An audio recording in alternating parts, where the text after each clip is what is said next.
வணக்கம். இன்னைக்கு படிக்க போகும் கதையின் தலைப்பு விஸ்வாசம். இது ஒரு சிறுகதை. எழுதியவர் திருமதி சிவசங்கரி அவர்கள். கதைக்கு போலாமா? மனோகருக்கு நாய் என்றால் ஒரு அலாதி பைத்தியம். என்ன நாய் என்றா சொன்னேன்? தப்பு தப்பு. மனோ காதில் இந்த வார்த்தை விழுந்திருந்தால் நான் சொல்கிற ஒவ்வொரு வார்த்தையும் எத்தனை அழகாக புரிஞ்சுக்கிட்டு ஒபே பண்ணுற இவனையா நாயின்னு சொல்கிறீங்க என்று சண்டைக்கு வந்து விடுவான். அதுவும் சரிதான். பிரின்ஸ் பிறப்பால் தான் நாயை தவிர மற்ற விஷயங்களில் ஒரு மனுஷனை விட மேலானவன்தான். ஒப்புக்கொண்டே ஆக வேண்டிய விஷயம். பிரின்ஸை பற்றின விவரங்களுக்கு வரும் முன் மனோகரை கொஞ்சம் புரிந்து கொண்டு விடலாம். மனோ பெற்றோருக்கு ஒரே பிள்ளை. ஒன்னே ஒன்று, கண்ணே கண்ணு. அந்த செல்லம், முரட்டு சுபாவம். சேலத்தில் அப்பா ஒரு தொழிலதிபர். நல்ல பணம். பள்ளி படிப்பை ஏற்காட்டு கான்வென்ட்டிலும் பிஏயை சென்னை லயோலாவிலும் முடித்த பின்பு இனி மேற்கொண்டு படிக்க வேண்டாம், அப்பாவின் தொழிற்சாலையை நிர்வகிக்க இந்த படிப்பு போதும் என்று அவன் தீர்மானிப்பதற்கும் அப்பா திடுமென்று மண்டையை போடுவதற்கும் சரியாக இருக்க ஒரு நல்ல நாளில் அவன் சேலம் வாசியானான். மனோகர் பார்ப்பதற்கு ஜோராக இருப்பான்.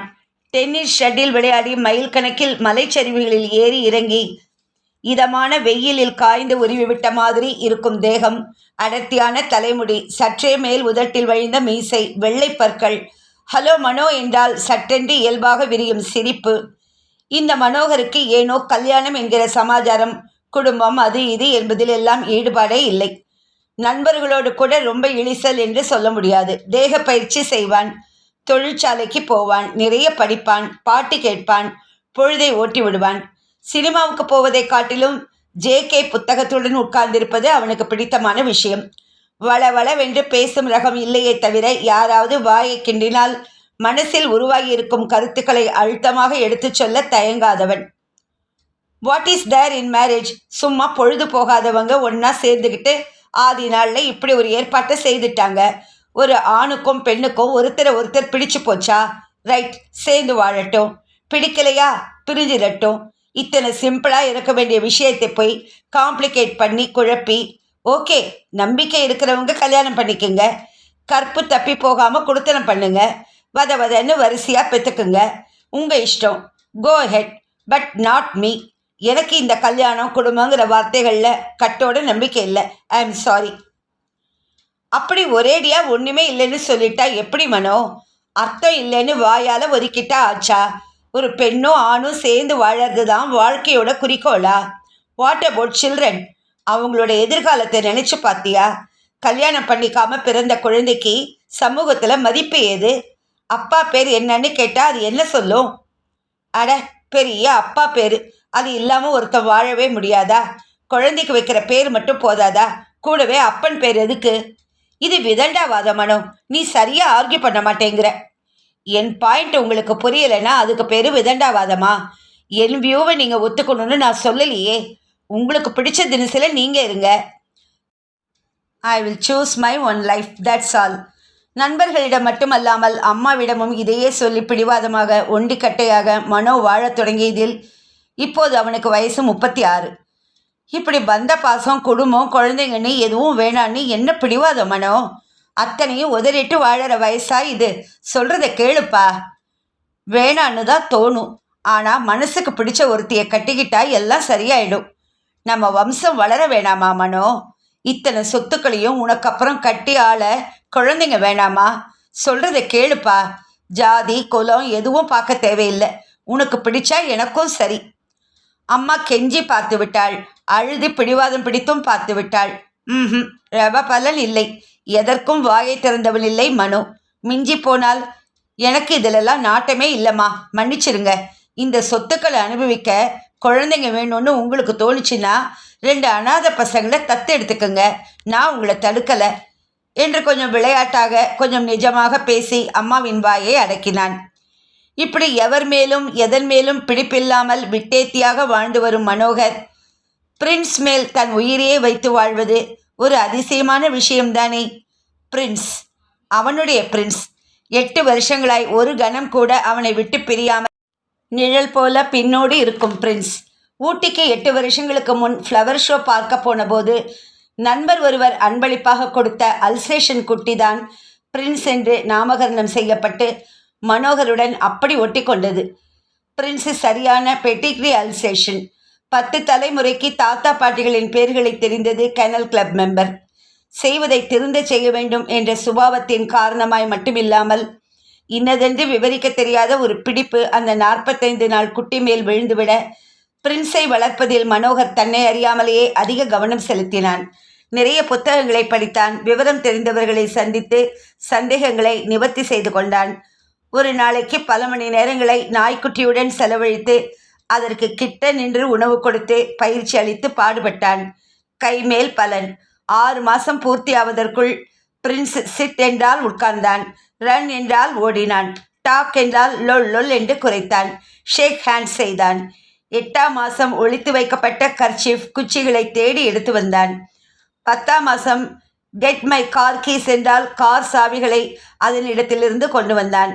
வாசலில் கிடக்கும் பேப்பரை கவ்வி கொண்டு வந்தான். சங்கிலியில் இணைக்கப்படாமலேயே எஜமானரின் காலோடு ஒட்டி நடந்து கடை தெருவுக்கு கூட போய் வந்தான். மனோ தூங்கும் நாழிகையில் பெட்ரூமில் அவன் பெட்டுக்கடியில் படுத்தான். குளித்தால் பாத்ரூம் வாசலில் காவல் நின்றான். வேலையாய் வெளியில் செல்லும் சமயங்களில் காரில் தானும் சவாரி செய்து திரும்பி வந்தான். பிரின்ஸ் நல்ல உயரம். நின்றால் தலை சாப்பாட்டு டேபிள் விளிம்பில் தாராளமாக உட்காரும். அதற்கேற்ற பருமன். 2 வேளையும் பிரஷ் செய்யப்பட்டு இன்னும் கருப்பு முடி. வலிய போய் கடிக்கிற நாய் பிரின்ஸ் இல்லை என்றாலும் தன் உருவம், ஆகுருதி, துடிப்பான கவனிப்பால் எவரையும் அவன் கொஞ்சம் மிரளத்தான் வைத்தான். அதுவும் மனோகரின் கிட்டத்தில் நின்று குனிந்து யாரும் ரகசியம் பேசக்கூடாது. சபாஷ்டா என்று உற்சாகத்தில் நண்பர்கள் சில சமயம் தோளில் ஒரு தட்டு தட்டிவிட எஜமானரை என்னமோ செய்கிறார்கள் என்கிற தவிப்பில் பிரின்ஸ் அவர்கள் மேல் லொர் என்ற உருமலுடன் பாய்ந்து கடைசி நிமிஷத்தில் நோ பிரின்ஸ் என்று மனோவால் அடக்கப்பட்ட நாட்கள் ஏராளம். ராத்திரி மனோகர் தூங்கும்போது அவன் அறைக்குள் நுழைய எவருக்கும் பயம்தான். ராத்திரி ரொம்ப தலைவலிச்சுது மனோ, மாத்திரை கேட்கலான்னு வந்தேன். கதவை திறந்தா இது ஊருன்னு உரிமிக்கிட்டு நிற்குது. உன்னை நான் ஏதாச்சும் பண்ணிடுவேன்னு பயம் போல இருக்கு. பெத்தவ என்னை விட இதுக்கு உண்மையில கரிசனமா? சரி போ, தூங்குற பிள்ளையை எழுப்ப வேணான்னு வந்துட்டேன். நல்ல நாய், நல்ல பிள்ளை. அம்மா ஒரு நாள் புகார் செய்தபோது மனோகருக்கு பெருமையாக இருந்தது. இதுக்கு பேர் தாமா விஸ்வாசம். எந்த மனுஷங்கிட்டையும் இதை பார்க்க முடியாது. நீ எனக்கு என்ன பண்ணுற, பதிலுக்கு நான் உனக்கு இதை பண்ணுறதுக்குன்னு எல்லாத்துலேயும் மனுஷங்களுக்கு சுயநலம்தான். ஆனால் இந்த பிரின்ஸ் அப்படி இல்லை.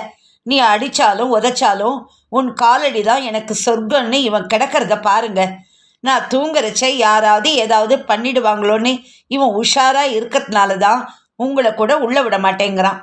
இந்த விசுவாசத்துக்குத்தான் நான் அடிமையாயிட்டேன் என்று தாயிடம் சொன்னவன் அருகில் நின்ற பிரின்ஸை கிட்டத்தில் இழுத்து அணைத்தான்.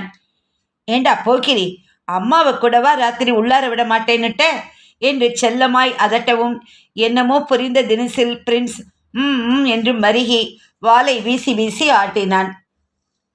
இப்படி தான் உண்டு, தன் பிரின்ஸ் உண்டு, தன் வேலை உண்டு என்று இருக்கும் மனோகருக்கு சென்ற 1 வருஷமாய் ஜான் ஸ்டென்பெக்கின் டிராவல்ஸ் வித் சார்லி என்ற புத்தகத்தை படித்ததிலிருந்து ஒரு சின்ன ஆசை.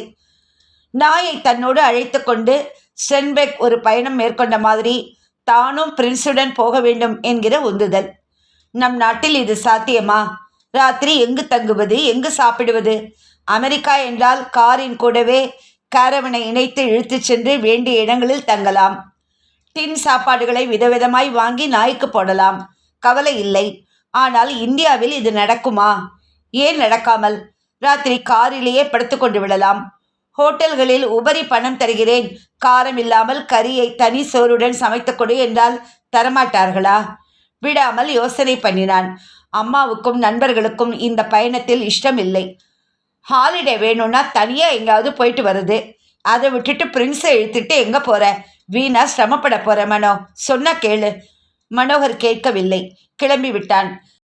திருச்சி, தஞ்சாவூர், நாகப்பட்டினம், பாண்டிச்சேரி, மகாபலிபுரம், சென்னை, பெங்களூர், மைசூர், ஊட்டி, கோயமுத்தூர், சேலம், இதுதான் அவன் மனசுக்குள் தீட்டியிருந்த திட்டம். முதல் 4 நாட்கள் எல்லாம் கச்சிதமாய் நடந்தன.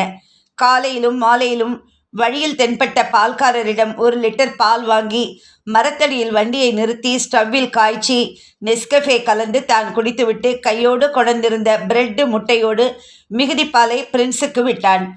காவேரியில் 2 பேரும் குளித்தார்கள். திட்டமிட்டபடி ஹோட்டலில் சாப்பிட்டார்கள். முடிந்த அளவுக்கு ஊர் சுற்றி பார்த்தார்கள். இரவு காரிலேயே படுத்து தூங்கினார்கள். 5ஆம் நாள் பாண்டிச்சேரியை விட்டு அவர்கள் சென்னைக்கு கிளம்பும்போது மணி காலை 8. வெயில் இதமாக இருந்தது. லொடலொடவென்று பேசி நிம்மதியை கெடுக்கும் மனிதர்களிடமிருந்து தப்பித்து 4 நாட்களை வித்தியாசமாக கழித்துவிட்ட சந்தோஷத்தில் விசில் பண்ணிக்கொண்டே வண்டியை ஓட்டும் மனோ பின் சீட்டில் அமர்ந்து கண்ணாடிக்கு வெளியே 1.5 முழத்துக்கு தலையை நீட்டிக்கொண்டு பிரின்ஸ். திண்டிவனத்தை தாண்டியதும் நெடுஞ்சாலை வா வா என்று ஆசையை தூண்டிவிட ஆக்சிலேட்டரை மனோ உற்சாகத்துடன் அழுத்தினான். 80, 90. என்னடா பிரின்ஸ், வேகம் போதுமா இல்லை இன்னும் வேணுமா? தலையை உட்பக்கம் திருப்பி எஜமானரின் கழுத்தை ஒரு நக்கு நக்கி என்று கொஞ்சின பிரின்ஸ் மீண்டும் ஜன்னலுக்கு வெளியில் தலையை நீட்டிக்கொண்ட நிமிஷத்தில்தான் அந்த விபத்து நடந்தது. வேகத்தை குறைக்காமலேயே அந்த வளைவில் காரை திருப்ப நினைத்தது மடத்தனம் என்பதை கடைசி கணத்தில் உணர்ந்து பிரேக் போட்டதற்குள் நிலைமை மிஞ்சிவிட்டது. வளைவை சரியாக கடக்க முடியாமல் அவஸ்தைப்பட்ட வண்டி சாலையில் இருந்து வழுக்கி மண்ணில் இறங்கி மேடுகளில் அடிபட்டு தாண்டி குதித்து 20 அடி தள்ளி இருந்த புளிய மரத்தில் பெருத்த சப்தத்தோடு மோத பேனட் வாயை ஆவென்று திறந்தது. ஸ்டேரிங் வில் உள்பக்கம் நீண்டு வந்து சீட்டோடு மனோகரை ஆணி வைத்து அரைந்த தினசில் மார்பில் பதிந்தது. கண்ணாடி உடைந்து கழுத்தில் ஆழமாய் கிரிவிட அதிர்ச்சியில் இந்த பக்கமாய் உருட்டி விடப்பட்ட பிரின்ஸ் 2 நிமிஷங்களில் சமாளித்து கொண்டு எழுந்து நின்றான். என்ன ஆயிற்று? எஜமானர் ஏன் இப்படி கிடக்கிறார்? பீரிடும் இரத்தத்தை நக்கக்கூட தோன்றாமல் பிரின்ஸ் முன் சீட்டில் தாவி குதித்தான். என்று குரல் கொடுத்து கொண்டே மனோவின் முகத்தை நக்கினான். முன்காலால் அவன் இடுப்பில் பிராண்டினான். தூங்குகிறாரா? சில சமயம் குடித்துவிட்டு என்ன எழுப்பினாலும் எழுந்திருக்க முடியாதபடி தூங்குவாரே, அப்படி தூங்குகிறாரா? இருக்கும், அப்படித்தான் இருக்கும். இல்லாவிட்டால் நான் இத்தனை குரல் கொடுத்தும் எழுந்திருக்காமல் இருப்பாரா? மாட்டார். தூங்கட்டும், நன்றாக தூங்கட்டும். நான் காவல் இருக்கும்போது இவருக்கு என்ன கவலை? கார் ஒன்று விபத்தில் சிக்கிவிட்டதை பார்த்து கொண்டே பின்னால் வந்த லாரிக்காரர்கள் வண்டிகளை நிறுத்திவிட்டு ஓடி வந்தார்கள். அடட, செம அடிப்பா, ஆளு போயிட்டாரோ என்னமோ, ஓடி வாங்க, கதவை திறந்து ஆளை வெளியே எடுக்க பார்க்கலாம். கிட்டத்தில் வந்து காரை நெருங்கியவர்கள் அதிர்ந்தார்கள், பின்வாங்கினார்கள். லொல், எவன்டா அது கிட்ட வர்றது? எங்க மனோ தூங்குறார், எழுப்பினீங்கன்னா நான் சும்மா இருக்க மாட்டேன். லொல் லொல். என்னப்பா, நான் இந்த உருமுது? மனுஷனுக்கு உசுறு இருக்கா இல்லையான்னு பார்த்து உதவி பண்ணக்கூட கிட்ட விட மாட்டேங்குது. கடிச்சா 1 பவுண்டு சதை போயிடும்பா. ஐயோ, நான் புள்ளக்குட்டிக்காரன், எனக்கு எதுக்கு வம்பு? இந்தா டாமி, ஜிம்மி, பிஸ்கோத்து, இந்தா பிஸ்கோத்து, சு. எந்த கொஞ்சல் கெஞ்சலையும் காதில் வாங்காமல் எஜமானனிடம் யாரையும் நெருங்க விடாதபடி பிரின்ஸ் கவனமாய் இருக்க மயக்கத்திலிருந்து சற்றே மீண்ட மனோகர் கண்களை திறந்தான். மூச்சு விட முடியாதபடி தான் அமுங்கி கிடப்பதையும் கழுத்து வெட்டுப்பட்டு பிரவாகமெடுக்கும் இரத்தத்துடன் பிரின்ஸ் அருகில் நின்று உருமுவதையும் சற்று தள்ளி சிலர் கிட்டத்தில் நெருங்க முடியாமல் தவிப்பதையும் அவனால் பார்க்க முடிந்தது. வலி வலி வலி. ஹா பிரின்ஸ், கொஞ்சம் சும்மா இருடா, இவங்க நமக்கு உதவி பண்ண போறாங்கடா, ப்ளீஸ்டா பிரின்ஸ். மனசில் உருவான எந்த வார்த்தையும் வாயில் வராமல் சண்டி பண்ணின. பிரின்ஸ். முனகலாய் எஜமானரின் குரல் வந்ததும் பிரின்ஸின் சந்தோஷம் அளவிட முடியாதாயிற்று. மனோகரின் முகத்தை நக்கினவன், நான் இருக்கிறேன் காவல் காக்க, கவலைப்படாதீர்கள் என்று சொல்லும் தினசில் என்று கத்தினான். மனோகருக்கு மூச்சு விடுவது சிரமமாய் இருந்தது. நாக்கு வறண்டு போய் உள்ளுக்குள் இழுத்தது. கண்களில் கருமை படர்ந்தது. கொஞ்சம் தெம்பு வந்தால் கூட நோ ஸ்டே பிரின்ஸ் என்று சொல்லி இவனை அடக்கிவிட்டு உதவி செய்ய வந்திருப்பவர்களை அணுக விடலாம். எங்கே? நாக்கு இழுக்கும் இழுப்பில் ஒரு வார்த்தை பேச முடியவில்லையே. தொண்டையில் கட்டை வைத்த மாதிரி இருக்கிறதே.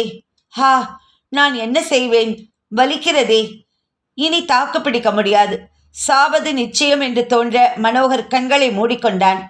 மெல்ல மெல்ல ஒரு கருப்பான கிணற்றுக்குள் விழுந்து கொண்டிருந்தவனுக்கு இப்படி இறப்பதற்கு, கை கெட்டிய உதவி பிரயோஜனப்படாமல் இறப்பதற்கு பிரின்ஸ் மீது தான் வைத்துவிட்ட அன்பும் அவன் தன் மீது கொண்டுள்ள விசுவாசமுமே காரணம் என்ற நினைப்பு திடுமென்று தோன்ற உதடுகள் மிகச் சிறியதான புன்னகையில் விரிந்தன. மிகுந்த பாசத்தோடு ஹம் என்று பிரின்ஸ் முனகுவதை மங்களாக உணர்ந்து கொண்டே அந்த புன்னகை மாறாமலேயே மனோகர் நினைவை இழக்கத் தொடங்கினான். இத்துடன் இந்த கதை முடிவடைந்தது. ரொம்ப வருத்தமாக இருந்தது இந்த கதையை படித்து முடித்த உடனே.